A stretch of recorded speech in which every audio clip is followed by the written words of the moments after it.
रायपुर के Birla fertility and IVF centre ने media interaction में इनफर्टिलिटी और आईवीएफ से जुड़े मिथकों पर चर्चा की। विशेषज्ञ डॉक्टर नमिता चंद्रा वर्मा ने बताया कि आईवीएफ एक सुरक्षित और आधुनिक तकनीक है जिसकी सफलता दर 70 से 80% तक है।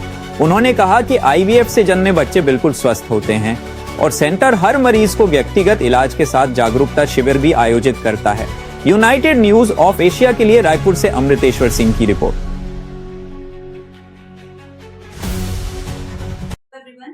मैं doctor Namita Chandra Verma, infertility and IVF expert, Birla fertility and IVF Raipur से। Birla fertility and IVF Raipur का जो सेंटर है ये सीके बिरला ग्रुप का सेंटर है। सीके बिरला ग्रुप की ऑलमोस्ट 50+ सेंटर्स अभी ऑल ओवर इंडिया हैं, जो कि हर सेंटर, सारे सेंटर्स यहाँ पे हमको वर्ल्ड क्लास फैसिलिटी प्रोवाइड कर रहे हैं related to infertility and IVF. CK Birla जो ग्रुप का ये जो बिरला आईवीएफ सेंटर है, यहाँ पर हम बेसिक ट्रीटमेंट से लेकर के एडवांस ट्रीटमेंट सब कुछ हम यहाँ पे कर रहे हैं। जैसा कि हम जानते हैं कि इनफर्टिलिटी मतलब कि जिनको कंसीव होने में प्रॉब्लम हो रहा है उनको इनफर्टिलिटी से ग्रसित है। अभी इनफर्टिलिटी के ट्रीटमेंट के लिए हमको बेसिकली जो बेसलाइन जो नीड होती है, जैसे कि फर्टिलिटी टेस्ट से लेकर के सीमन एनालिसिस से लेकर के एडवांस सारी चीज़ें आईवीएफ हम यहाँ पे कर रहे हैं। आईवीएफ के बारे में थोड़ा सा हम बेसिक ओवरव्यू ले लेते हैं। आईवीएफ एक असिस्टेड रिप्रोडक्टिव टेक्निक है। इसमें हम जो भी चीज़ें शरीर के अंदर हो रही हैं, कंसीव शरीर के अंदर होता है, जैसे कि महिला के शरीर में 2 अंडाशय होती हैं, 2 ट्यूब होता है, 1 बच्चादानी होती है। ट्यूब जब अंडाशय में अंडे बनते हैं वो वहाँ से ट्यूब पिक करती है उनको, और स्पर्म जब हम संबंध बनाते हैं तो वजाइना से यूट्रस के थ्रू फिर ट्यूब तक स्पर्म्स को पहुंचना होता है। जब एग और स्पर्म साथ में जुड़ते हैं तो उसको बोलते हैं फर्टिलाइजेशन। फर्टिलाइजेशन का प्रोसेस ट्यूब में होता है। ट्यूब में 3 डेज तक बेबी वहीं ग्रो करता है।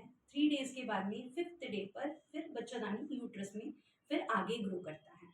ये सब चीज़ें इंटरनल हैं, ये प्रेगनेंसी का तरीका है। अभी हम ये सारी चीज़ें बाहर कर रहे हैं, लैब में कर रहे हैं, तो इसको बोल देते हैं असिस्टेड रिप्रोडक्शन। अभी इसमें एग को हम बाहर निकाल लेंगे एनेस्थीसिया दे करके, एक पतली सी निडल के थ्रू, वजाना के थ्रू अपन सारे एग्स को बाहर निकाल के एम्ब्रियोलॉजी लैब में उसको प्रोसेस करते हैं। देन स्पर्म्स को उसके डायरेक्ट इंजेक्ट करते हैं, जो कि अपने आप होना था, हम उसको डायरेक्ट इंजेक्ट करके फिर बेबी को बाहर ही बना रहे हैं। 5 डे तक हम बेबी को बाहर ग्रो करा सकते हैं लैब में, एम्ब्रियोलॉजी लैब में।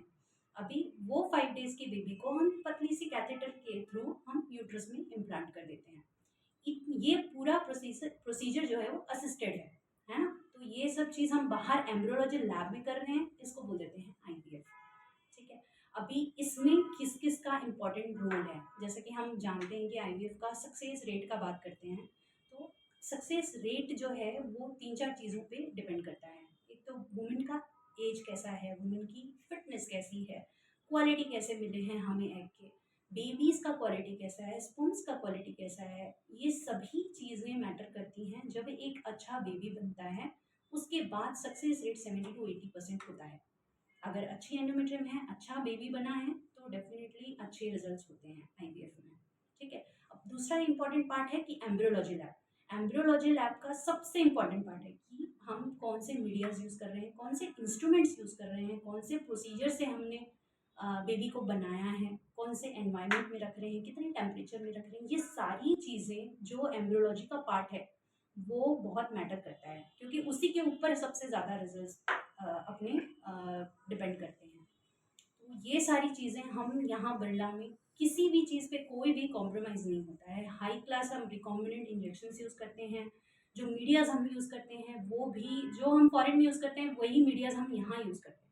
मतलब कि बोलने का तात्पर्य ये है कि भाई जो हम बुक में पढ़ते हैं ना, वही मीडियाज़ हम यहाँ यूज़ करते हैं। इसलिए रिजल्ट 70 to 80% है हमारा।